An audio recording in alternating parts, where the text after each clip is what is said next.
Welcome dear students. हमने पीछे lecture में जो है वो थोड़ा सा इंट्रोडक्शन देखा था अबाउट आर्किटेक्चर स्टाइल्स। अब इस लेक्चर में जो है वो हम देखेंगे बकायदा कि दो किस्म के जो हैं वो हमारे पास आर्किटेक्चर्स हैं जो कि एक मेन क्लास से बिलोंग करते हैं, that is data centred. Right. तो डेटा सेंटर्ड आर्किटेक्चर के बेस के ऊपर दो हमारे पास फर्दर आर्किटेक्चर स्टाइल्स हैं जो कि हम आगे इंशाल्लाह इस लेक्चर में जो है वो हम डिस्कस करेंगे।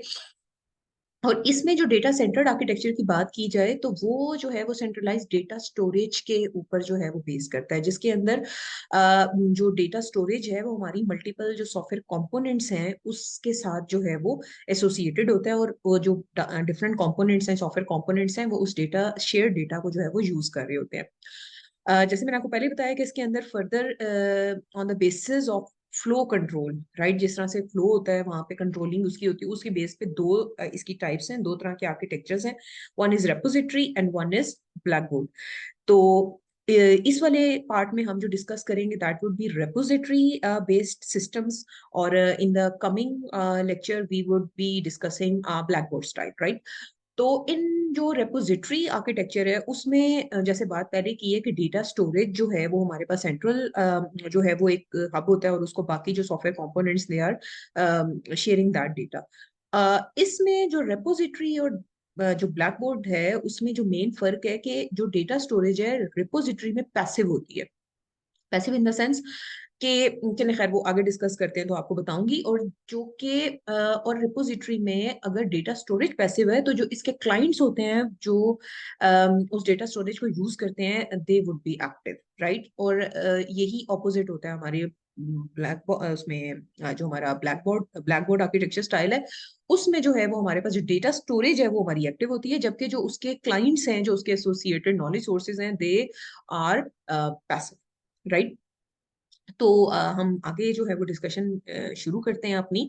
डेटा सेंटर्ड की। इस तरह का जो आर्किटेक्चर स्टाइल है इसमें जो कंपोनेंट्स हैं वो एक दूसरे के साथ डायरेक्टली इंटरेक्ट नहीं करते। उनकी जितनी भी इंटरेक्शन है वो एक शेयर्ड रिपोजिटरी के थ्रू हो रही होती है। आप ये समझे, एक एग्जांपल देने के लिए जी, जो मियाँ बीवी हैं वो आपस में डायरेक्ट बातचीत नहीं कर रहे, वो बातचीत कर रहे हैं वो अपने कोई सास ससुर के जरिए। ठीक है, कि वो कहते हैं जी आप जो है ना वो अबू जी आप जो है ना इनको ये कह दें, और वो जो अबू जी हैं फिर वो आगे जो है ना वो फर्दर। तो क्या है कि डायरेक्ट कंपोनेंट्स जो है वो आगे आपस में बात नहीं कर रहे, they are communicating through a shared repository. अब जो हमारा सेंट्रल डेटा स्ट्रक्चर है या जो डेटा वेयर हाउस है, वो जो सेंट्रल रिपोजिटरी जिसकी बात कर रहे हैं वो इस बात की रिस्पॉन्सिबल है और इंश्योर करती है कि डेटा जो है वो परमानेंट स्टोर हो उसके ऊपर। और जितने भी हमारे इंडिपेंडेंट कंपोनेंट्स हैं, जो सॉफ्टवेयर कंपोनेंट्स हैं, जो एजेंट्स हैं, वो उस सेंट्रल डेटा वेयर हाउस के ऊपर जो है वो काम कर रहा है, और उससे अपने फर्दर जो उन्होंने कैलकुलेशंस करनी है या जो जो रिजल्ट्स उन्होंने कंप्यूट करके उन्होंने रिजल्ट्स रिटर्न करने हैं, they are doing their work. अब जो इंटरेक्शन होती है, जो हमारे सॉफ्टवेयर कंपोनेंट्स के दरमियान की जो इंटरेक्शन है जो कि एक सेंट्रल रेपोजिटरी से जुड़े हुए हैं, वो उनकी इंटरेक्शन जो है वो उस डेटा वेयर हाउस या उस सेंट्रल रेपोजिटरी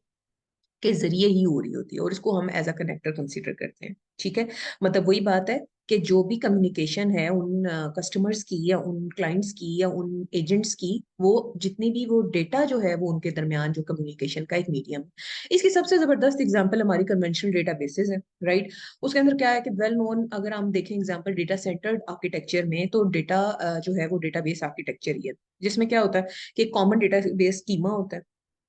राइट। और वो एक मतलब जो है वो एक डेटा डेफिनेशन प्रोटोकॉल के जरिए जो है बनाया होता है, और उसमें क्या है कि रिलेटेड सेट ऑफ टेबल्स होते हैं जिनकी कोई फील्ड्स होती हैं, और फिर एक रिलेशनल डेटाबेस मैनेजमेंट सिस्टम है जो सारी चीजों को जो है वो एक सिस्टम कंट्रोल कर रहा होता है। अब जो डेटा सेंटर्ड आर्किटेक्चर है उसमें जैसे मैंने आपको पहले ही बताया कि जो सेंट्रल डेटा है वो पैसिव है। इसका क्या मतलब है कि जो डेटाबेस है ना, जो रिपोजिटरी है, वो किसी भी तरह की हैवी डेटा प्रोसेसिंग में इन्वॉल्व नहीं है। ठीक है, ना ही large amount of business logic का जो है ना कोई उसके अंदर जो है ना अमल दखल है, वो डेटा प्रोसेसिंग में जो है ना इन्वॉल्व नहीं है। और जो सेंट्रल डेटा है ना वो सिर्फ किस लिए यूज हो रहा है, आप ये समझिए कि स्टोरिंग और मैनिपुलेशन, मतलब जो भी उसके अंदर अपडेट्स वगैरह हैं उस डेटा को स्टोर करने के लिए जो है, या उस इंफॉर्मेशन को स्टोर करने के लिए और उस इंफॉर्मेशन को रिट्रीव करने के लिए या सर्व करने के लिए जो है वो यूज हो रहा है। अब ये जो रेपोजिटरी और ब्लैक बोर्ड आर्किटेक्चरल स्टाइल्स की हमारे पास दो कैटेगरीज हैं, वो जो है वो इन आर्किटेक्चर स्टाइल्स को जो है वो डिफरेंशिएट करते हैं, राइट। अब इनका जो डिफरेंशिएट जिन बेसिस पे वो हो रहे होते हैं वो क्या है, वो हमारा फ्लो ऑफ कंट्रोल है। इन दोनों के दरमियान जो फर्क है ना, वो हम आगे जब डिस्कशन करेंगे तो आपको पता चलेगा कि इनका जो फ्लो ऑफ कंट्रोल की बेस पे ये दोनों जो इसके वेरिएंट्स हैं वो मतलब जो है ना वो एक दूसरे से डिफरेंट है। अब सबसे पहले हमने जो इस लेक्चर में डिस्कस करना है, जो आर्किटेक्चर स्टाइल डिस्कस करना है, that is repository based architecture style. ठीक है, रेपोजिटरी जो आर्किटेक्चर स्टाइल है वो, जैसे मैंने आपको पहले कहा कि ये शेयर डेटा के ही खानदान से जो है ना वो पहला मेंबर, जिसके अंदर क्या है कि हमारे पास शेयर डेटा मॉड्यूल होगा, कुछ सॉफ्टवेयर कंपोनेंट्स होंगे जिसको हम एजेंट्स भी कह रहे हैं, एक्सेसर्स भी कह रहे हैं, सॉफ्टवेयर कंपोनेंट्स भी कह रहे हैं, मतलब कुछ भी आप कह रहे हैं, क्लाइंट्स भी कह रहे हैं। अब जितनी भी इंटरेक्शन जो इनके दरमियान, मतलब कह लें कि जो टेक प्लेस होगी, या जो भी इंटरेक्शन के दरमियान जो भी हैपन होगा उसका, वो तभी होगा जब यूजर कोई किसी काम को करने के लिए कोई रिक्वेस्ट करेगा, किसी टास्क को करने के लिए रिक्वेस्ट करेगा, तो जो है ना वो इनकी इंटरेक्शन इस आर्किटेक्चर में जो एक्सेसर्स और डेटा मॉड्यूल के जो है ना होगी। फॉर एग्जांपल, यूजर जो है वो रिक्वेस्ट करता है कि कोई CRUD ऑपरेशंस करे, राइट? ठीक है, तो फिर क्या है कि जो सॉफ्टवेयर कंपोनेंट्स हैं वो क्या करेंगे, वो उस डेटा मॉड्यूल के साथ इंटरैक्ट करेंगे, कुछ कंप्यूटेशंस परफॉर्म करेंगे, चाहे वो डेटा की अपडेशन हो, चाहे डेटा की जो डेटा आपने रीड करना है, डेटा राइट करना है। ठीक है, तो अगर फॉर एग्जांपल, अब इसमें ये भी है कि अगर एक सॉफ्टवेयर कंपोनेंट जो है वो कुछ डेटा को किसी मॉड्यूल में जो है वो क्या कर रहा है, अपडेट कर रहा है, तो देयर इज अ चांस कि दूसरा कंपोनेंट उसी डेटा को, उस सेंट्रल डेटा जो रेपोजिटरी है उसे क्या कर रहा हो, रीड कर रहा हो। अगर एक कंपोनेंट जो है वो अपडेट कर रहा है, तो मे देयर इज अ चांस कि वो जो दूसरा कंपोनेंट है वो उसको यूज कर रहा हो।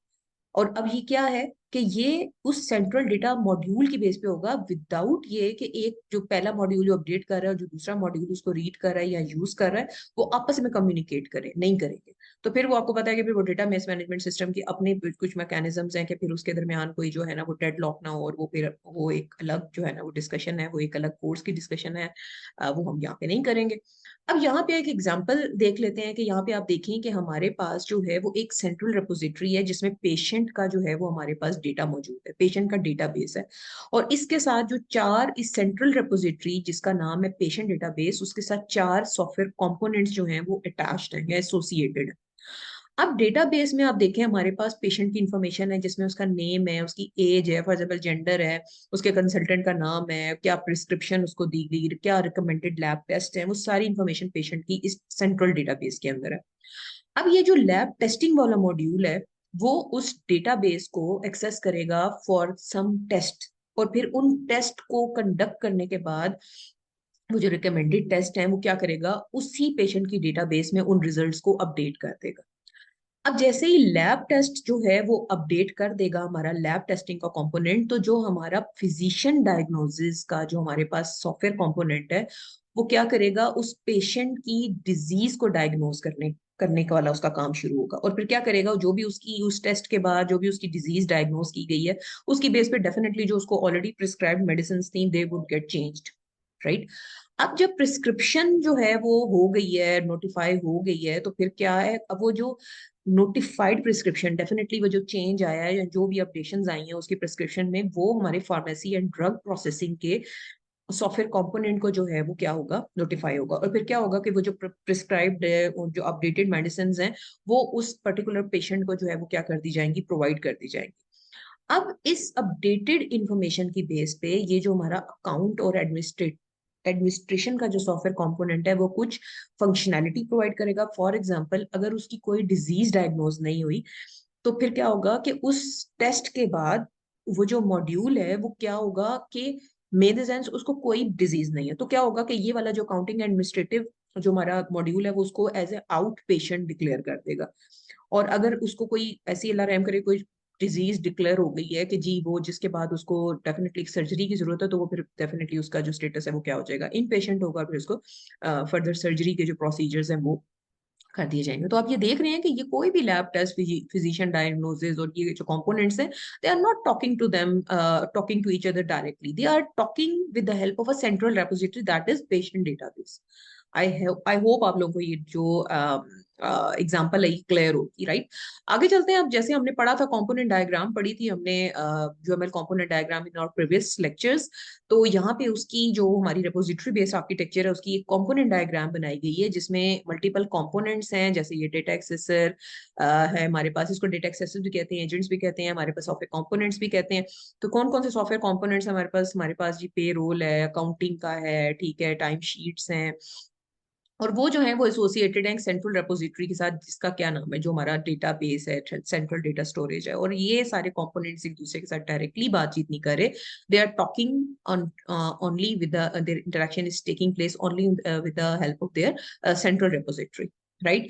अब यहाँ पे देखें ये जो हमारे रेपोजिटरी बेस आर्किटेक्चर है उसकी एक ब्लॉक डायग्राम के जरिए जो है वो बताया गया है, जिसमें आपको सारी जो है ना वो कंपोनेंट्स और डेटा जो स्टोरेज है उसके बारे में आपको थोड़ा सा आइडिया हो रहा है कि देखें। अब अगर इसको देख के आपको थोड़ा सा आइडिया हो कि क्लाइंट सर्वर आर्किटेक्चर जैसी फीलिंग आपको आती है कि जिसमें क्या है कि अगर हम क्लाइंट सर्वर आर्किटेक्चर की बात करें तो जो उसमें डेटाबेस सर्वर है ना वो हमारे पास एक किस्म का जो है ना रेपोजिटरी, सेंट्रल रेपोजिटरी के तौर पे एक्ट कर रहा होता है। मगर इन दोनों आर्किटेक्चर स्टाइल में एक फर्क है, वो अपने ध्यान से याद रखना है।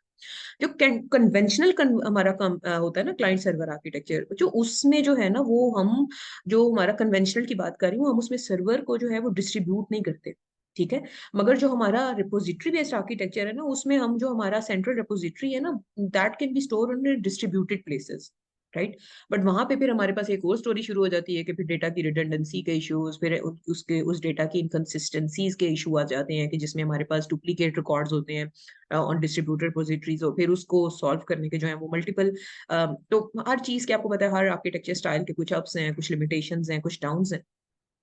अब अगर ये जनरल पिक्चर अगर हम देखें, ये जो ब्लॉक डायग्राम है रिपोजिटरी आर्किटेक्चर की, तो आप देखें कि इसके अंदर हमारे पास मल्टीपल एजेंट्स हैं जो कि एक बूटस्ट्रैप सिस्टम के साथ कनेक्टेड है, और हर एजेंट जो है वो क्या है, एक सेंट्रल रिपोजिटरी से जो है वो लिंक्ड है।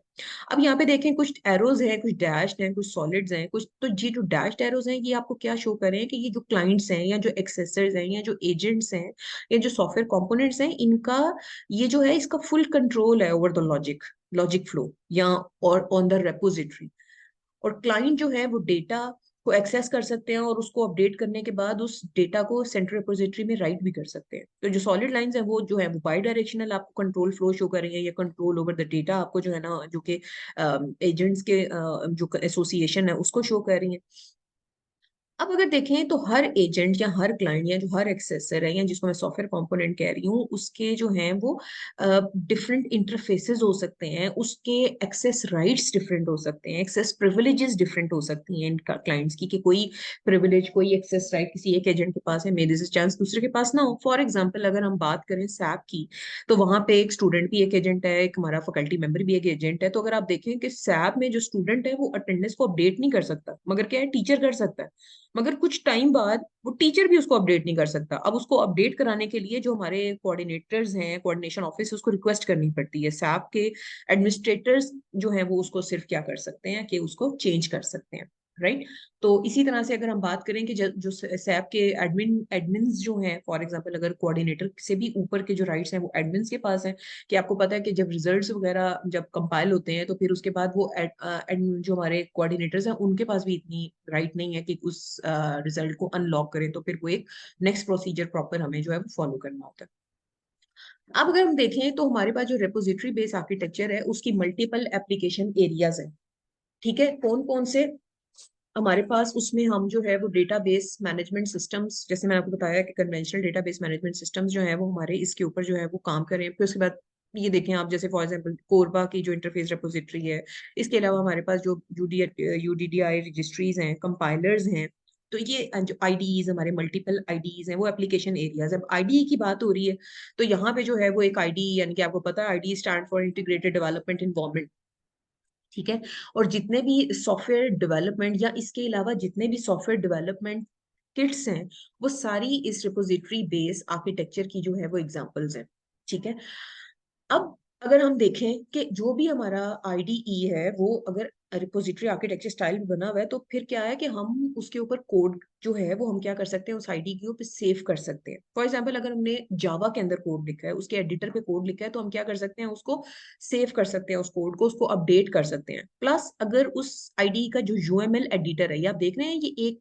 सेंट्रल रिपोजिटरी के साथ मल्टीपल सॉफ्टवेयर कंपोनेंट्स हैं, मल्टीपल एजेंट्स हैं जिनका अपना एक जो है वो एक रिस्पॉन्सिबिलिटी है। तो यूएमएल एडिटर जो है वो क्या कर सकता है, उसी कोड के ऊपर उसकी क्लास डायग्राम, उसी जावा का अगर फॉर एग्जांपल आईडी है तो उसी की जो है वो क्या जनरेट करके दे सकता है आपको, क्लास डायग्राम। अब जो कोड जनरेटर है वो क्या करेगा, वो कोड को ट्रांसलेट करेगा एक मशीन एग्जीक्यूटेबल कोड में। इसी तरह से ये जितने कंपोनेंट्स हैं वो क्या कर रहे हैं, वो अपनी अपनी असाइंड एक्टिविटीज किसी ना किसी फॉर्म में ये परफॉर्म कर रहे हैं, राइट। रेपोजिटरी आर्किटेक्चर ज्यादातर जो है वो लार्ज जो कॉम्प्लेक्स इंफॉर्मेशन सिस्टम्स होते हैं ना, जिसके अंदर हमारे पास मल्टीपल सॉफ्टवेयर कंपोनेंट्स हैं जिनको जो है वो डेटाबेस मल्टीपल फॉर्म्स में उन्होंने उनको एक्सेस करना है और अपनी रिक्वायरमेंट्स पूरी करनी है, वहां पे जो है वो अप्लाई किया जा सकता है। अब आपको पता है कि जैसे हर एक आर्किटेक्चर स्टाइल के कुछ अप्स हैं कुछ डाउन्स हैं, तो यहाँ पे भी जो है वो कुछ इसके पॉजिटिव अप्स हैं जो कि एडवांटेजेस है जो आपको ऑफर करता है if you opted for some system. तो यहाँ पे क्या है कि इंक्रीज सपोर्ट होती है कि अगर for example data integrity, data backup, data restoration, आपने ये कहीं ना कहीं किसी कोर्स में ये पढ़ा होगा कि अब ये जो फीचर्स हैं डेटा इंटेग्रिटी के, बैकअप के, ये आपको मैसिव डेटा लॉस, अगर आपको कहीं चांस होगा कि अपना डेटा लॉस होगा, वहां पे आपको उन इश्यूज को सॉल्व करने के लिए आपको हेल्प करते हैं। डेटा करप्ट होने के चांसेस हैं, डेटा माइग्रेशन के चांसेस हैं। अब रिड्यूस करता है overhead of data transfer between data accessor, as data accessor do not need to be concern with take talking to one another. जैसे मैंने आपको पहले ही कहा कि जैसे यही वही बात है कि मियां बीवी आपस में बात नहीं कर रहे, वो किसी थर्ड पार्टी के थ्रू जो है ना वो आपस में कम्युनिकेट कर रहे हैं। तो फिर इसका फायदा भी है कि इसमें वो जो हमारे सॉफ्टवेयर कंपोनेंट्स है ना या जो डेटा एक्सेसर्स हैं उनके ऊपर जो है ना वो लोड नहीं है, राइट। वो लोड फ्री हुए हैं इस वक्त, उनके ऊपर से लोड जो है ना मतलब फ्री तो नहीं कहना चाहिए, रिड्यूस हुआ है उनके ऊपर से लोड। प्लस जो इसका एक और फायदा है स्केलेबिलिटी। आपको पता है कि हम जब आर्किटेक्चर का डिसीजन लेते हैं तो हमारे पास एक ये भी है कि हमने सिस्टम को स्केलेबल सिस्टम भी जो है ना वो हमने बनाना है। तो स्केलेबिलिटी अचीव हो रही है किस तरह कि कंपोनेंट्स जो है ना वो इंडिपेंडेंट है, और अब उनको क्या है, वो उनको दूसरे कंपोनेंट्स या दूसरे एक्सेसर्स की उनको टेंशन नहीं है। तो क्या है कि जब वो एक दूसरे पे डिपेंडेंट नहीं है तो फिर डेफिनेटली हम उन कंपोनेंट्स को, उन सॉफ्टवेयर कंपोनेंट्स को, एक्सेसर्स को हम रीयूज कर सकते हैं और हम नए कंपोनेंट्स को अपने सिस्टम में ऐड कर सकते हैं, किसी कंपोनेंट को अपने सिस्टम से निकाल भी सकते हैं। तो ओवरऑल सिस्टम की सेहत में ना कोई खास जो है ना वो फर्क नहीं पड़ना। अब डेफिनेटली जैसे आपको पता है कि नथिंग इज परफेक्ट, तो ये जो रेपोजिटरी आर्किटेक्चर का प्रॉब्लम है वो क्या है कि यहाँ पे सिंगल पॉइंट ऑफ फेलियर, क्योंकि सेंट्रल रेपोजिटरी है, वहां पे अगर फेलियर आता है तो फिर वो क्या है कि वो जो सेंट्रल रेपोजिटरी का फेलियर है वो फिर पूरे जो हमारा सॉफ्टवेयर एप्लीकेशन है, पूरे सिस्टम को जो है ना वो इफेक्ट करती है, राइट। जैसे आपको पता है ना हदीस हदीस में कि मुस्लिम उम्मत की जो मिसाल है वो एक पूरे एक बॉडी की है, अगर किसी बॉडी के किसी एक हिस्से में दर्द होता है तो उसका असर जो है वो पूरे जिस्म पे होता है, पूरी बॉडी पे जाता है। तो इसी तरह सेंट्रल रिपोजिटरी का जो फेलियर है वो पूरी जो है ना सिस्टम को इफेक्ट करता है। तो अगर for example central repository unavailable होती है और यहाँ डेटा करप्ट हो जाता है, तो फिर क्या होगा, पूरा सिस्टम इफेक्ट होगा। तो फिर इसके लिए जो हमें फिर सेफगार्ड्स, जैसे फॉर एग्जांपल जो दिमाग में आता है कि हाँ जी डेटा रिडेंडेंसी के थ्रू इसको करें, हम डेटा को रेप्लिकेट करें डिफरेंट हार्ड डिस्क के ऊपर, तो फिर वो क्या है, वो एक कॉस्टली ऑप्शन है। फिर you need to make take a decision for the trade off what you need and what is your priority. अब क्या है कि जो भी कोई चीज जो कि क्या कह लें कि आपने जो है वो कंप्यूट करनी है उसका, अब देखिए फॉर एग्जांपल यहाँ पे क्या है कि एक पर्टिकुलर स्कीमा, आपको पता है डेटाबेस का एक पर्टिकुलर स्कीमा है, अगर डेटा आपने स्टोर करना है या उसके ऊपर काम करना है तो वो there should be a matching column and table, एक पैटर्न या एक टेम्पलेट या उसका एक स्कीम होनी चाहिए। अगर यहाँ पे उस तरह से नहीं होगा मैचिंग कॉलम या टेबल स्पेसिफिक डेटा की नीड के लिए, तो फिर ये वाला जो डेटाबेस है वो पर्टिकुलर उस पर्पस के लिए यूज नहीं किया जा सकता। अब हमारे पास जो है वो मल्टीपल कंपोनेंट्स और सिंगल रेपोजिटरी है, तो फिर क्या है, जितने भी सॉफ्टवेयर कंपोनेंट्स हैं या जितने भी एक्सेसर्स हैं जो उसको यूज कर रहे हैं, तो फिर वही बात है कि अगर फॉर एग्जांपल एक सिंगल जगह पे डिपेंडेंसी है सारे एक्सेसर्स की, तो वो फिर एक सिंगल जो रिपोजिटरी की फेलियर है फिर वो इफेक्ट तो सबको ही करेगी। तो आई होप आपको ये वाला जो जो हमने अभी रिपोजिटरी आर्किटेक्चर इस पार्ट में हमने डिस्कस किया वो आपको क्लियर होगा। If you have any question you can write in the comment section. Thank you so much. अगले लेक्चर में जो हम डिस्कस करेंगे that would B black board architecture style. Thank you so much. Allah Hafiz.